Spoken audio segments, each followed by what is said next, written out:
Welcome to Catholic Sanity. In this video, we are here to solve our emotional problems, or at least give the fundamentals to solve our emotional problems and some practical tips.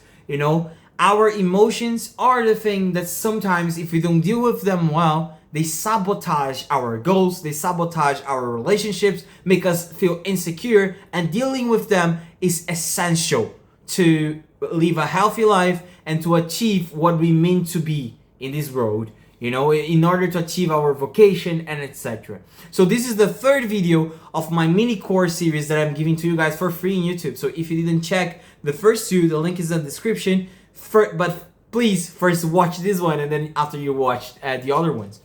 So like I was saying, emotions are the main problem of humanity. There weren't another civilization, any civilization, asked how to deal with their emotional problems.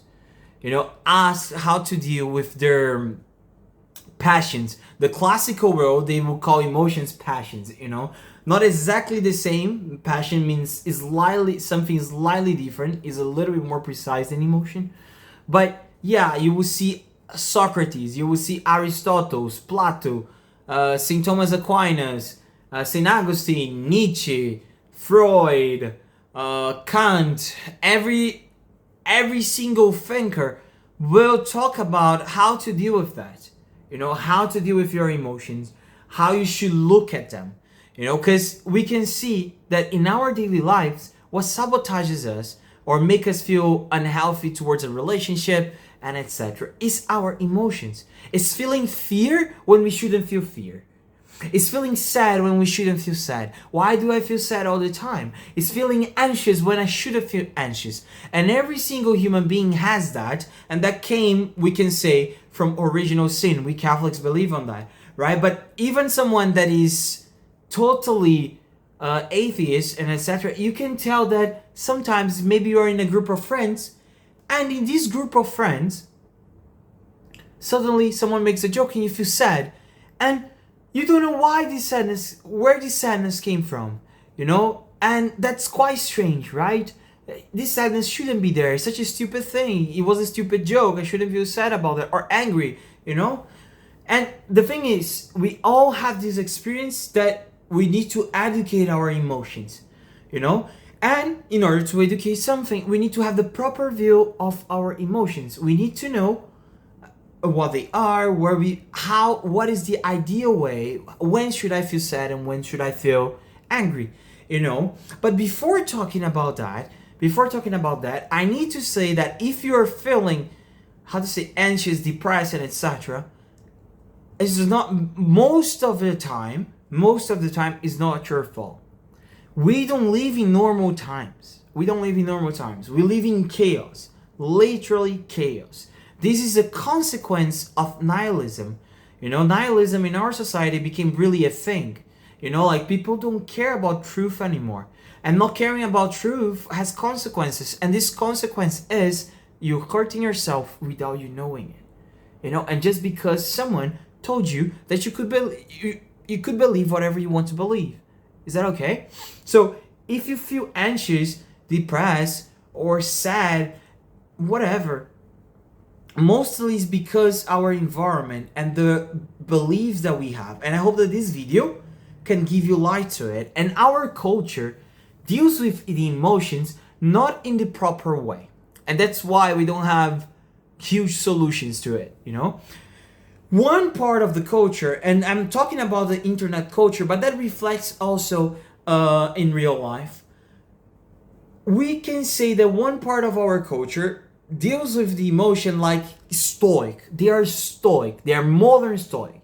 They have some sort of modern stoicism. I'm not talking about Marcus Aurelius, okay? I never read his books. I'm talking about this phenomenon of modern stoicism, and I'm calling them stoic because they call themselves sometimes that, And basically the word stoic here, what I refer, is this movement that they simply, the solution that they have is ignore your feelings. Suffocate them. You know what I mean? Suffocate. If you are sad, whatever, man. Whatever. You still need to do your duty. Go there and do it. Just do it. You got what I mean? Just do it. Push yourself until you can. You're just not consistent because you're lazy. And they make this a kind of a labeling and etc. to people that make people anxious, because these people that are preaching that, they probably have a huge willpower, and the people that are struggling, they don't have that much willpower. You know what I mean? And they don't teach you also how to build willpower. This is the first thing. And the second thing is, sometimes our inclinations, they transcend our will. Haha. And what you do when you have that. What you do when you have addiction. What you do when you are depressed. You got what I mean? It's not that you tell yourself, I'm not depressed, I'm not depressed, I'm not depressed, that you will not be depressed. It's not that you tell yourself, I'm not addicted, I'm not addicted, I'm not addicted, that you will not be addicted. You got what I mean? You need to learn how to deal with this kind of stuff. And their error, what they are wrong is that these people are prideful. They're prideful. Why? Because they ignore their weakness. Most of these people, most of the most extreme examples, if we talk about like Andrew Tate, look guys, when I talk about one person, I'm not saying that this person can not say some things that are okay? I'm talking about one critique, like maybe Andrew Tate, and had others like him that think that just because they apply their will on something, they 100% will achieve that thing. That's literally what they sell. And their problem is pride. What is pride? Pride is, I like this picture of pride, It's like, imagine that you have a picture like this small, and you buy like a frame like this big, and then you try to stretch the picture. So pride is not knowing who you are. Either exaggerating up, like too much, let's say that you are better than yourself, exaggerating your capacities, or down, like putting yourself to down. That's pride. You got what I mean? That's pride too. And humility is to know who you are and what's your place. Not exaggerating too much and not going too little. You got what I mean? So knowing your weakness is part of the game. Otherwise, you cannot improve. You got what I mean? Yeah? So ignoring the problem is not a solution. That's why the modern Stoic, they create more anxiety than solve problems per se. For some people might work. For some people that have a huge willpower. In the other side of the coin, we don't have just these guys. We have the other guys that are, it's okay to be weak. And it's okay to be weak. And this doesn't solve the problem too. I mean, these guys here, sometimes they're really good on mapping the problem. But the solution that they have is accept it and be content with that. I'm like, dude, what? What? Be content with that? Be content with misery? No, it's not okay to be weak. It's not okay to be weak. It's okay to have weakness, but it's not okay to be weak. You got what I mean? It's not okay to be weak. Why is not okay to be weak? Even that I need to explain. Because my friend, you cannot change the whole world, you got what I mean, to attend your needs, to attend your weakness. What if every single person is weak? The world would not, function, The world would not function if everyone is weak, okay? So that's the problem. These guys, they have a lot of compassion, and these ones have nothing of compassion. These ones have truth without compassion, and these ones have compassion without truth. In the end of the day, what we just want is the middle. So how we really deal with our emotions is really simple. First of all, we need to define what are emotions. You got what I mean? Because, especially for men, sometimes we think that feelings, and men has a huge tendency to ignore their feelings. I'm thirsty. Men has a huge tendency to ignore their feelings. So many people don't know what are feelings. And what are these feelings? Feelings, like the classical world calls, they are passions. What passion means? Like not feeling passion by someone. Oh, my Lord, I love you. No, it's It's really technical here. Passions, emotions are something that you suffer. You don't choose them to be there. You just choose what you can do after. And emotions usually come after a cognition of something. Like sadness. Sadness is when you lost something good. So someone took something good from you, you get sad. Someone took something good from you and you think that you can take it back, you feel angry because it's unfair. So someone might take something from you, something good, take a good from you. You feel, fear. And of course these are the basic emotions, but you have nuances on that, and etc. And emotions, but having that, right? So emotions happen, they are a reaction that you have. They are a reaction of your, not exactly your body, but the body, that your body and soul react to it. You got what I mean? According to the tradition of the church. So emotions are a reaction, and because they are a reaction, you don't choose when they come, but you choose what you do after them. The solution is not suffocating them, otherwise you don't know what was happening, and it's not like saying, oh, I feel angry all the time, sorry, I feel angry, and not do anything about it. It's because it's okay to be weak. The solution is applying your reason to your emotions. When I say applying, it's not suffocating. When I say applying, it's trying to understand your emotions. And this is really, really, really important. It's really important, because if you don't understand your weaknesses, if you don't understand what is triggering you, if you don't understand why these situations came, and why you're reacting like that,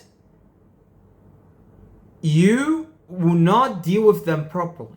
So imagine that you deal with a circumstance that you're feeling angry and you don't know why you're feeling angry. This happened because your reason is too distant from your heart. So you don't know what is the reason that you're feeling angry. But probably someone just went against something that you consider to be good.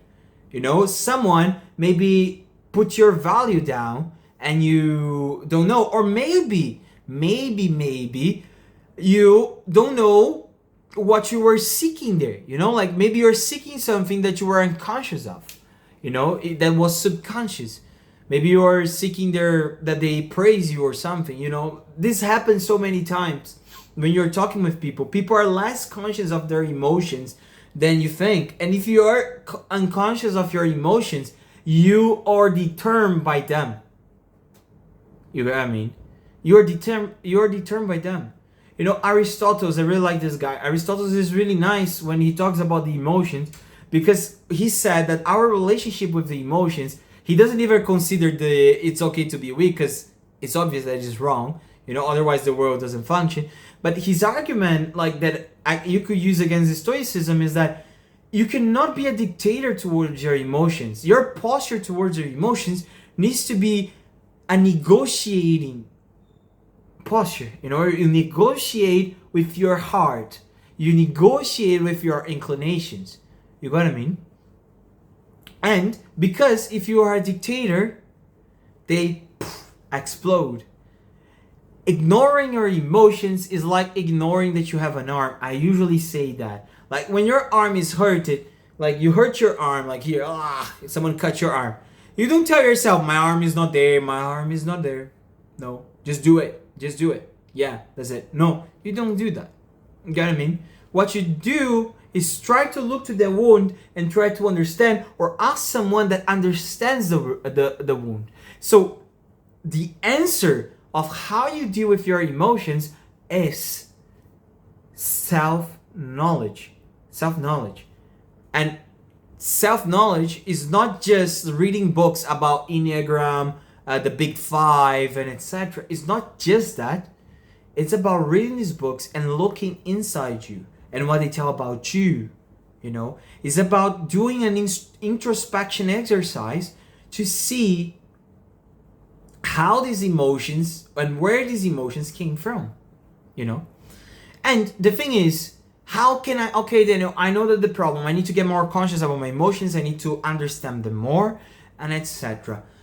And how do I know that it's reasonable for me to feel sad, that I should feel sad about that situation, And how do I know that I should feel angry about that situation? So in order to judge whether you should feel angry or not, it depends on your goal in life. You know what I mean? Of course, our goal in life is to become saints, like I said in the first video of the mini course, and I explained that really, really well in the first video. But knowing in this specific, like I said in the first video too, knowing in this specific, our vocation is what gives us this sense. Like if I know that my vocation is to become a priest, or not even that, because vocation is not necessarily just to be a priest, is what kind of priest you will be. So like if my vocation is to become a teacher and etc., I would point my life to that direction, you know what I mean? And I would try to feel sad accordingly to what a teacher feels sad, you know what I mean? Accordingly to that ideal. And I would try to shape my heart towards that ideal, you know what I mean? Maybe sometimes you, as a teacher, you feel fear of speaking, and that emotion is in between your goal, and you will need to educate yourself by confronting this emotion consciously so you can achieve your goal, you get what I mean? So confronting your emotions consciously in order to achieve your goals are essential. If you don't know about the goals, how you do your goals and etc., watch the first and the second video that I talk a lot about that, okay? So how you know whether you should feel angry or not, it depends on your goal. It depends on what you want to become. And of course you will commit mistakes when you're trying to regulate them, Of course you will commit mistakes. But the thing is that is with the mistakes that you will learn how to deal with them, and you will understand the dynamics of your emotional world, of your affections, okay? So the thing is, how do I know this dynamic? How can I get more conscious of my emotions? If you want to get more conscious about your emotions, you will need to do an exercise, and I prepare an exercise for you guys, and this exercise, you try to do it every day. Maybe you don't have the habit of writing. It would be good if you write, because when you write, you sit down and you try to meditate about it. But if you don't have the habit of writing, it doesn't matter, okay? You can do it by head, but just meditate about these 4 points that I give to you, okay? And try to do this every single day or every other day, okay? So first, you would choose one situation of your day. Second, you would choose what you think about on that situation. Third, you would choose the emotion that you felt, on that time, the sensation that you had, like how I felt. I was red. It was hot, and etc. The sensation, the bodily sensation that you had, and the intensity of the experience.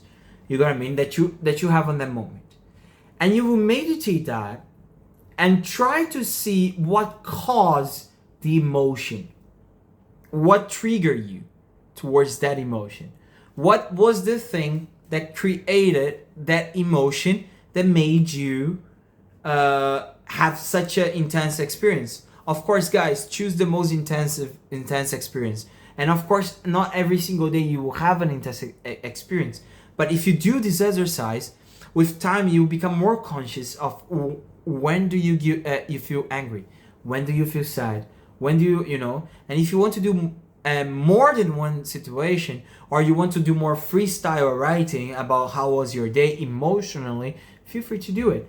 But do it in this consistent way, especially if you have a huge distance, especially if you don't feel anything already, will help you to little by little feel again, feel again your emotions, little by little to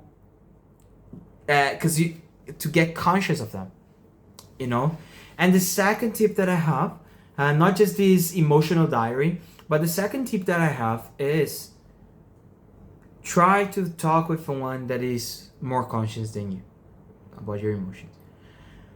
Look, people has a stigma with therapy. You know, modern therapy is not what you think it is nowadays. Many people that has a business, they try to find therapists to become more productive. You got what I mean? To live a happier life, to enjoy what they have already, you know? So modern therapy is not about people being mentally ill necessarily. It's not about that. Actually, it's way more than that. You know, it's about life quality. And I'm not talking to you to talk with a therapist in a specific, but what I'm telling you is that sometimes we have the conditions to go to a therapist and we don't go, and he will improve our lives a lot. But if you don't have the conditions, try to find a friend, try to find someone that you see that is more conscious about his emotions than you know?